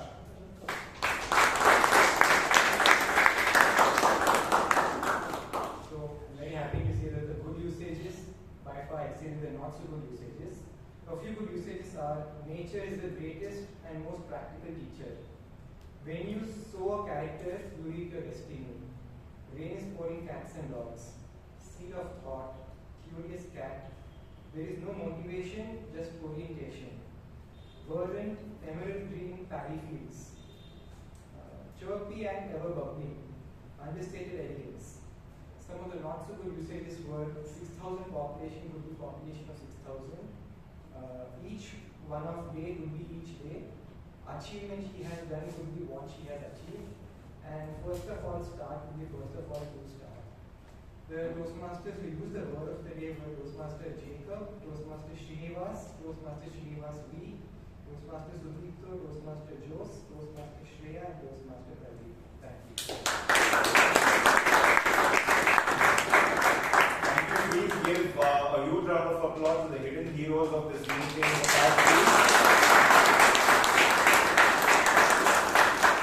I would like to thank the company for giving me this opportunity. As I always say, everybody gets evaluated in this meeting other than the general evaluator.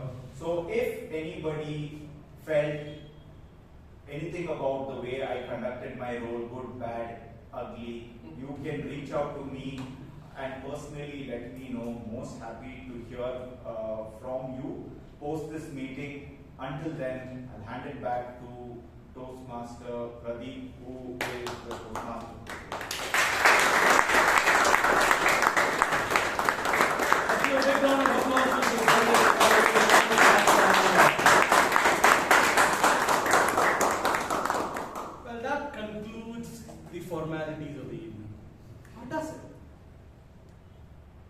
said it's like a race, somebody will go forward, somebody will go behind, and all that, right? If it's a race, then somebody has to get a prize. To do that, we will have our Sergeant at Arms, Toastmaster Shreya, sending out the link. And who has got the link, the password to enter is 100. The number 100. 100.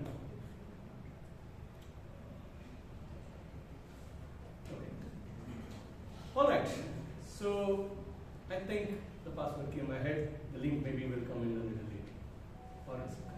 Alright, so with this, I'll leave you all with the seed of thought of whatever you are trying to plan today. Make sure it's good because it's going to grow into something very well. Alright, with that, I hand it over back to the president of the club.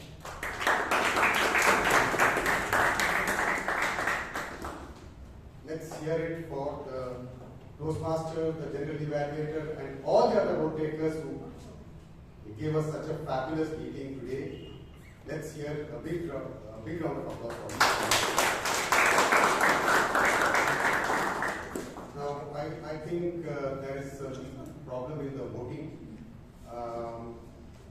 We were to have, I think the timer missed to announce that there was a grace period of 15 seconds for the table topics, and he was to have rung the bell. I think that was missed out, and because of which a few of the table topic speakers and the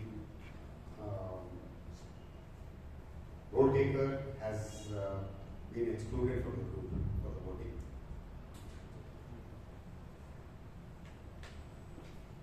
I think in the interest of consistency, we are just following it, and we'll make sure that this is clearly instructed and practiced here from now on.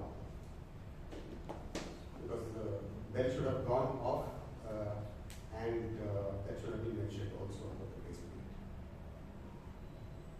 My apologies for the inconsistency here, but sorry about that.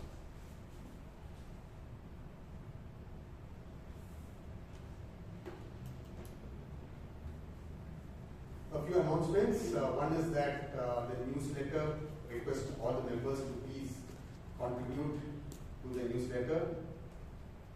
And we have a speech craft coming up, and so request members to refer whom you think would require the speech craft. And there are several guests here. I would request you to please raise your queries during the session soon after this meeting about the speech craft, which I'm sure would benefit all of you. It's a fast track, intense program on public speaking.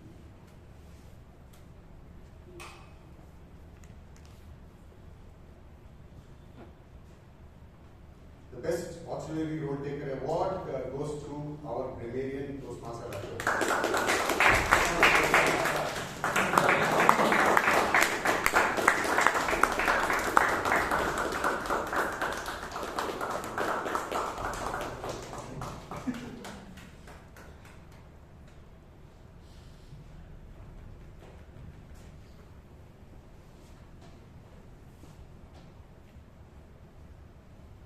Best Table Topic Speaker Award. Well, he's got a new name, the Baba of the club, who quoted Tenali Rama, and he comes up with these interesting stories and anecdotes.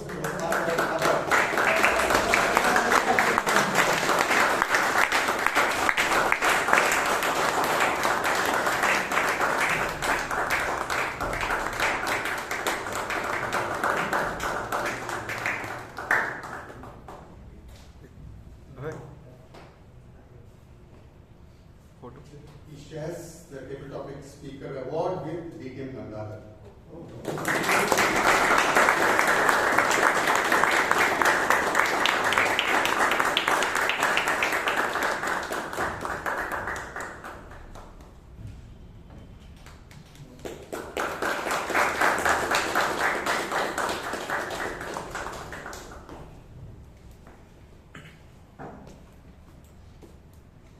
The Best Road Taker Award goes to Abhay. general evaluator, Toastmaster Anand.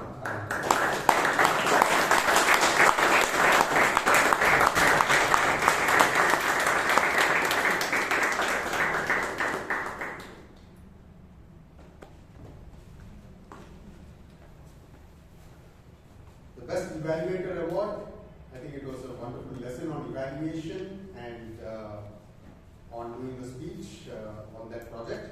Toastmaster Alok.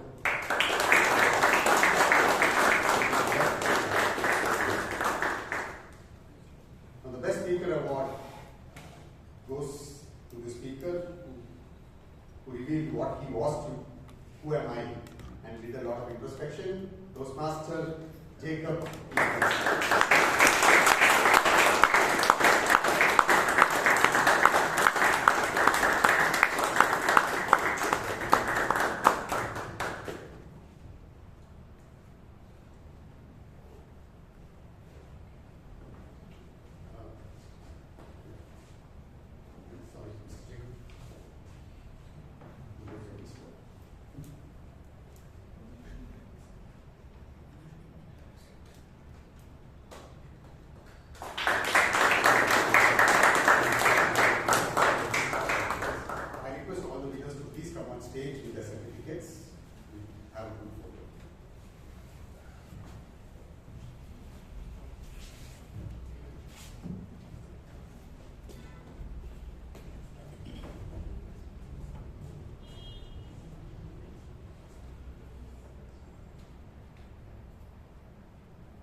Snacks for all of you. So I request the guests to first take the snacks and join Toastmaster Bryan for a small briefing on the Toastmasters program.